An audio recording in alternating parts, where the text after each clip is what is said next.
പുണ്യേ പൂജാരിയെ എന്റെ ചങ്ങായിയായിട്ട് എന്റെ പ്രശ്നം തീർക്കാൻ പറ്റാന്നുണ്ടെങ്കിൽ എന്ത് പൂജാരിയാ ഇവിടെ അല്ലേ പോയോ എന്തേ ഈ ഇല്ലത്തോട്ടൊക്കെ പോന്നു കോയെ കിടന്നുറങ്ങാൻ ഒരു സുഖമില്ല പുണ്യ അതിനൊരു പരിഹാരം കാണും നോമിന്റെ തകാനും പായുണ്ട് ഇവിടെ അത് കൊണ്ടുപോയിക്കോളാം കൊട്ടാരമാക്കത്തിന് പേരണ്ടാക്കിയിട്ട് അതിന്റെ ഉള്ളിൽ കിടന്നുറങ്ങാൻ സുഖമില്ലാന്നാ പറയണതേ കോയെ ബെജു പറഞ്ഞു അത് ആ സൈനന്റെ അവർക്ക് പോയെന്ന് ആൾക്കാർ വൈത്താലെ കൂടിയപ്പോ ഒന്ന് മുറിക്കിയതാണ് പിന്നെ അതല്ല പിന്നെ താൻ വെച്ചതൊക്കെ ഞാൻ മുറിക്കൂല ശിവന്റെ തലയിലേക്ക് വെപ്രാളം വന്നിരിക്കുന്നു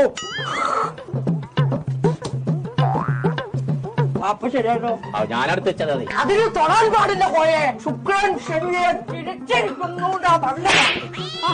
സൂപ്പർ സൈനനെ തിരിച്ചത് ആരാനോട് പറഞ്ഞു ശുക്രൻ സൈനയെ തിരിച്ചോന്നല്ല നോ പറഞ്ഞ പ്രശ്നം കണ്ടിരിക്കണോ അതാണ് എറിഞ്ഞാ പോരെ ഇപ്പൊ തീർന്നില്ലോക്കാം തനിക്ക് ഇരുമ്പിന്റെ കാറ്റ് കൊള്ളാൻ പാടില്ല ഫാനായ ഫാന് മുഴുവൻ ഇരുമ്പല്ലേ അതല്ല മരത്തിന്റെ ഫാൻ ഇറങ്ങിയിട്ടുണ്ട് അത് എവിടുന്നാ കിട്ടാ പുണ്യ മഞ്ചേരിയിലുണ്ട് ന്യൂ മഞ്ചേരി ഇലക്ട്രിക്കൽസ് എന്ന് പറഞ്ഞിട്ടൊരു കട നോം കണ്ടിരിക്കണോ ആദ്യം എന്നാലേ അങ്ങനത്തെ ഒരു ഫാന് വാങ്ങിട്ടേ ഞാനൊന്ന് പറമാണിത്തരം കാട്ടട്ടെ അപ്പൊ പരിഹാരമൊക്കെ പിന്നെ